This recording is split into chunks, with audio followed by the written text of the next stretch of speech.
IAS ഉദ്യോഗസ്ഥൻ ജയതിലകനെതിരായ പരസ്യ അധിക്ഷേപത്തിൽ സസ്പെൻഷനിലായ N Prashant IASന്റെ suspension കാലാവധി നീട്ടി.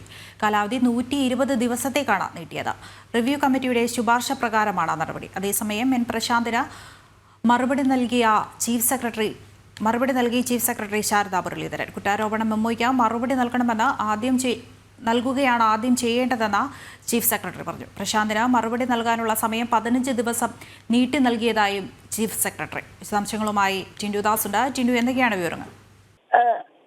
എൻ പ്രശാന്തിനെതിരെയുള്ള സസ്പെൻഷൻ നടപടി 120 ദിവസത്തേക്ക് കൂടി നീട്ടിക്കൊണ്ടാണ് ചീഫ് സെക്രട്ടറി ഉൾപ്പെടെ സർക്കാർ സംവിധാനം ഒരു തീരുമാനത്തിലേക്ക് എത്തിയിട്ടുള്ളത്. സാധാരണയായി 180 ദിവസമാണ് സസ്പെൻഷൻ കാലാവധി. പക്ഷേ ഈ സസ്പെൻഷൻ കാലാവധി തുടരുന്ന സമയത്തും മുതിർന്ന IAS ഉദ്യോഗസ്ഥർക്കെതിരെ അതോടൊപ്പം തന്നെ സർക്കാരിനെ വകുപ്പുകളെയും കളങ്കപ്പെടുത്തുന്ന രീതിയിൽ എൻ പ്രശാന്ത് സമൂഹ മാധ്യമങ്ങളിൽ പോസ്റ്റുകൾ പങ്കുവയ്ക്കുകയും അതോടൊപ്പം തന്നെ മാധ്യമങ്ങൾക്ക് അഭിമുഖങ്ങൾ നൽകുകയും ചെയ്തു. ഇത് ഗുരുതരമായിട്ടുള്ള കുറ്റമായിട്ട് തന്നെയാണ് ഈ റിവ്യൂ കമ്മിറ്റി ശുപാർശ നൽകിയിരിക്കുന്നത്. റിവ്യൂ കമ്മിറ്റിയുടെ ശുപാർശയുടെ അടിസ്ഥാനത്തിലാണ് ഇത്തരത്തിൽ 120 ദിവസത്തേക്ക് കൂടി എൻ പ്രശാന്തിന് സസ്പെൻഷൻ കാലാവധി നീട്ടി നൽകിയിട്ടുള്ളത്.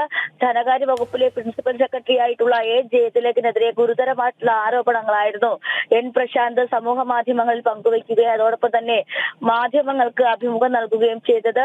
അതോടൊപ്പം തന്നെ ഈ മുതിർന്ന ഉദ്യോഗസ്ഥർക്കെതിരെ ഇത്തരത്തിലുള്ള ആരോപണങ്ങൾ പുറത്തു വന്നതിന് പിന്നാലെ എൻ പ്രശാന്തിന് നടപടിയെടുത്തതിന് പിന്നാലെ എൻ പ്രശാന്ത് ചീഫ് സെക്രട്ടറിക്കെതിരെയും നിയമ പോരാട്ടത്തിൽ ഒരുക്കുകയായിരുന്നു. ഈ വിഷയത്തിൽ എൻ പ്രശാന്തിന് സർവീസ് മെമ്മോ നൽകിയിരുന്നു. പക്ഷേ ഈ സർവീസ് മെമ്മോയ്ക്ക് എൻ പ്രശാന്ത് മറുപടി നൽകിയില്ല. തുടർന്നാണ് എൻ പ്രശാന്ത് നൽകിയ ഈ ഒരു പരാതിക്ക് ചീഫ് സെക്രട്ടറി കത്തിലൂടെ മറുപടി നൽകിയിട്ടുള്ളത്. എന്തെങ്കിലും അത്തരത്തിലുള്ള ആരോപണങ്ങൾ ഉണ്ടെങ്കിൽ ആദ്യം അത് ചീഫ് സെക്രട്ടറിയോ അല്ലെങ്കിൽ സർക്കാർ സംവിധാനങ്ങളെയോ നേരിട്ട് അറിയിക്കണമായിരുന്നു. അല്ലാതെ ഇത്തരത്തിലുള്ള നടപടികളിലേക്ക് കടക്കാൻ പാടില്ല.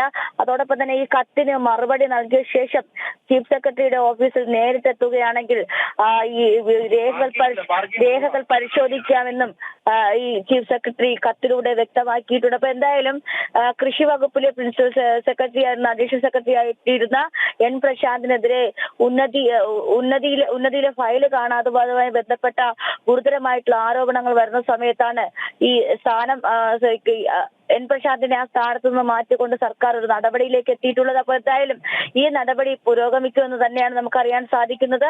120 ദിവസത്തേക്ക് കൂടിയാണ് സസ്പെൻഷൻ കാലാവധി നീട്ടിയിരിക്കുന്നത്. ഇതുപോലെ ചീഫ് സെക്രട്ടറി നൽകിയിരിക്കുന്ന മെമ്മോയ്ക്ക് എത്ര ദിവസത്തിനുള്ളിൽ മറുപടി നൽകാനാണ് ഇപ്പോൾ ആവശ്യപ്പെട്ടിരിക്കുന്നത്? ദിവസത്തിനുള്ളിൽ ഈ മെമ്മോ കത്തിന് മറുപടിയായി വിശദീകരണം നൽകണമെന്നാണ് ഇപ്പോൾ ചീഫ് സെക്രട്ടറി അറിയിച്ചിട്ടുള്ളത്.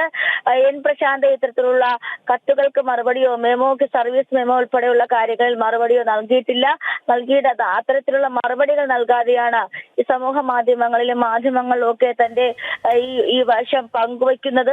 അതിനെതിരെയാണ് റിവ്യൂ കമ്മിറ്റി ശുപാർശ നൽകിയിട്ടുള്ളത്. എന്തായാലും ഈ 120 ദിവസം സസ്പെൻഷൻ കാലാവധി നീട്ടിയതിന് പിന്നാലെ ഇത്തരത്തിലുള്ള ആരോപണങ്ങളിൽ ഉള്ള കത്ത് എൻ പ്രശാന്ത് നൽകിയ നിയമ പോരാട്ടത്തിന്റെ കത്തിന് മറുപടിയായിട്ട് ചീഫ് സെക്രട്ടറി ഒരു കത്ത് നൽകിയിട്ടുണ്ട്.